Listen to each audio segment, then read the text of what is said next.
आज हम जानेंगे कि तीर्थंकर देव, देवेंद्र, नरेंद्र, वासुदेव, चक्रवर्ती इन सब के होते हुए भी जैन धर्म का जितना व्यापक प्रचार प्रसार होना चाहिए था उतना नहीं हो पाया। इसका क्या कारण है, क्या वजह है, ये आज हम जानेंगे जैन परंपरा के इतिहास से। तो तीर्थंकरों के समय में देव, देवेंद्र और नरेंद्रों का पूर्ण रूप से सहयोग होते हुए भी जैन धर्म का देश और देशांतरों में व्यापक प्रचार प्रसार क्यों नहीं हुआ। तीर्थंकर काल की प्रचार नीति कैसी थी जिससे कि भरत जैसे चक्रवर्ती, श्री कृष्ण जैसे शक्तिधर और मगध नरेश, श्रेनिक जैसे भक्तिधरों के सत्ता काल में भी देश में जैन धर्म का व्यापक रूप से प्रचुर प्रसार नहीं हो सका। साधु संत और शक्तिशाली भक्तों ने प्रचारक भेजकर और अधिकारियों ने राज आज्ञा प्रसारित करके अहिंसा और जैन धर्म का सर्वत्र व्यापक प्रचार प्रसार क्यों नहीं किया। तो इस प्रकार के कई प्रश्न हमारे मन में उठते हैं। तो उस समय की तत्कालीन स्थिति का सम्यक अवलोकन करने पर पता चलता है या ज्ञात होता है कि तीर्थंकरों के मार्ग में प्रचार का मूल सम्यक विचार और आचार निष्ठा ही माना गया था। उनके उपदेश का मूल लक्ष्य हृदय परिवर्तन रहता था। यही कारण है कि तीर्थंकर भगवान ने अपने पास आए हुए श्रोताओं को भी सम्यक दर्शन आदि मार्ग का ज्ञान कराया, पर किसी को बलपूर्वक या आग्रहपूर्वक ये नहीं कहा कि तुम्हें अमुक व्रत ग्रहण करना होगा। उपदेश श्रवण के बाद जो भी इच्छा पूर्वक साधु धर्म या श्रावक धर्म ग्रहण करने के लिए खड़ा होता उसे यही कहा जाता यथा सुखम, अर्थात जिसमें सुख हो उसमें प्रमाद मत करो। उनमें भावना उत्पन्न करने के बाद क्या करना इसका निर्णय श्रोताओं पर ही छोड़ दिया जाता था।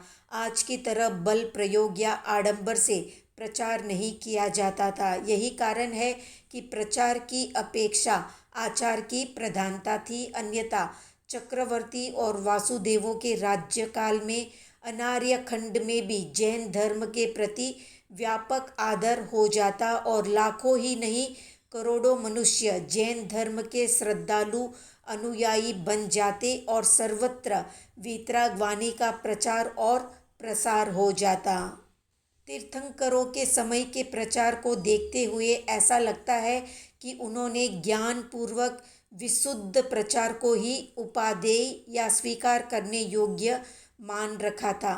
सत्ता बल, धन बल या सेवा से प्रसन्न कर किसी को भय, प्रलोभन या प्रशंसा से छड़ाकर बिना पाए या बुनियाद के तैयार करना उचित नहीं माना जाता था।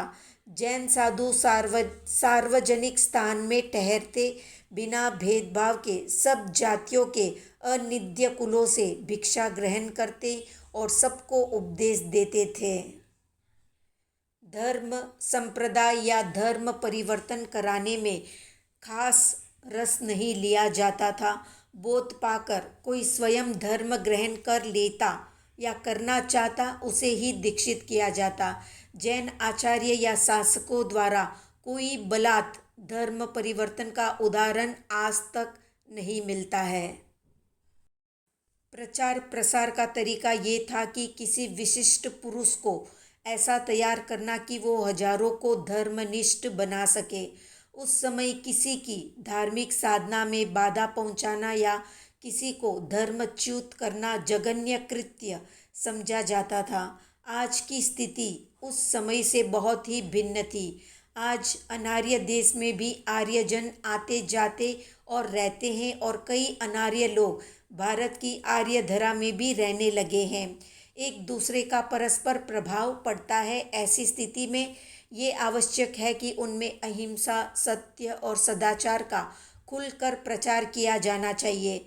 उन्हें खाद्य अखाद्य का स्वरूप समझाना चाहिए, अन्यथा बढ़ते हुए हिंसा और मांसाहार के युग में निर्बल या दुर्बल मन वाले धार्मिक लोग विदेशियों से प्रभावित होकर उनके अनुकूल व्यवहार करने लग जाएंगे।